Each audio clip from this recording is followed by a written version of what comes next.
Entah di mana hati nurani pelaku. Miris, anak perempuan APH 5 tahun ditemukan meninggal di Lebak, Banten setelah hilang diculik selama 2 hari.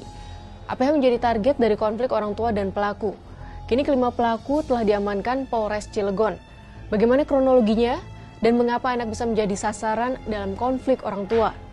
3 orang pelaku ini sudah merencanakan 1 bulan sebelumnya berkaitan dengan pembunuhan itu.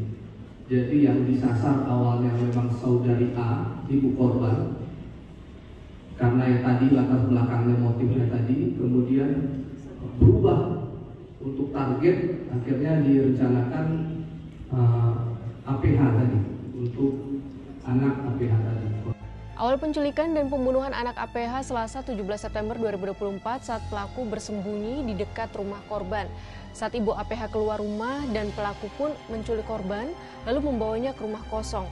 Namun korban melawan hingga akhirnya dibunuh oleh ketiga perempuan pelaku. Sementara 2 orang pria yang menjadi tersangka diminta tolong oleh ketiga pelaku untuk membuang jasad korban. Kasus pembunuhan terhadap APH terungkap ketika jasadnya ditemukan warga di Pantai Cihara, Lebak, Banten pada Kamis 19 September pagi. Pada beberapa bagian tubuh ditemukan sejumlah luka lebam dan wajah ditutup dengan plakban hitam. Jasad sang bocah tergeletak di batu dengan ciri-ciri mengenakan baju biru bergambar karakter kartun. Sebelum ditemukan, APH yang tinggal bersama keluarganya di Kelurahan Ciwedus, Cilegon dilaporkan orang tuanya hilang sejak Selasa 17 September. Pihak keluarga korban juga sempat mendapatkan teror dan ancaman penculikan dan pembunuhan dari orang yang tidak dikenal melalui pesan WhatsApp. Kasus ini sangat menggores nurani kemanusiaan sebab bocah 5 tahun tersebut dianiaya hingga meninggal gara-gara masalah utang piutang di antara pelaku dan orang tuanya. Pelaku mengaku sakit hati pada orang tua korban yang menagih utang 75 juta rupiah. Anak mereka pun menjadi alat pelaku untuk membalas dendam kepada orang tuanya. Peristiwa penculikan dan pembunuhan anak mengundang pertanyaan publik. Mengapa anak-anak terus menjadi sasaran kejahatan orang dewasa? Dan yang lebih penting, mengapa polisi tidak bergerak cepat ketika mendapat laporan ada anak yang diculik?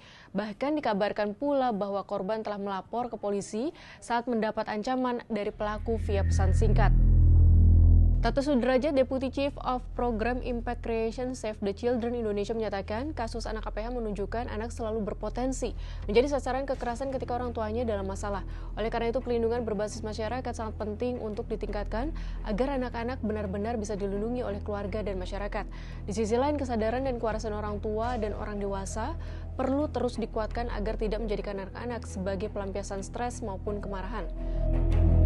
Atas perbuatannya, kelima pelaku dijerat dengan Undang-Undang Nomor 35 Tahun 2014 tentang Perlindungan Anak, Pasal 76C Junto Pasal 80 jika ada unsur kekerasan, dan Pasal 76F Junto Pasal 83 bagi setiap orang yang menempatkan, membiarkan, melakukan, menyuruh melakukan, atau turut serta melakukan penculikan, penjualan, dan perdagangan anak dengan ancaman hukuman 15 tahun penjara. Anak Indonesia belum sepenuhnya aman ruang hidupnya. Data Komisi Perlindungan Anak Indonesia atau KPAI dari tahun 2016 hingga 2022, jumlah kasus pengaduan anak sebagai korban penculikan terus saja terjadi. Jumlah laporan kasusnya bervariasi dari 15 kasus hingga 36 kasus per tahun. Dari angka ini berarti ada 1 hingga 3 pelaporan kasus penculikan anak setiap bulannya.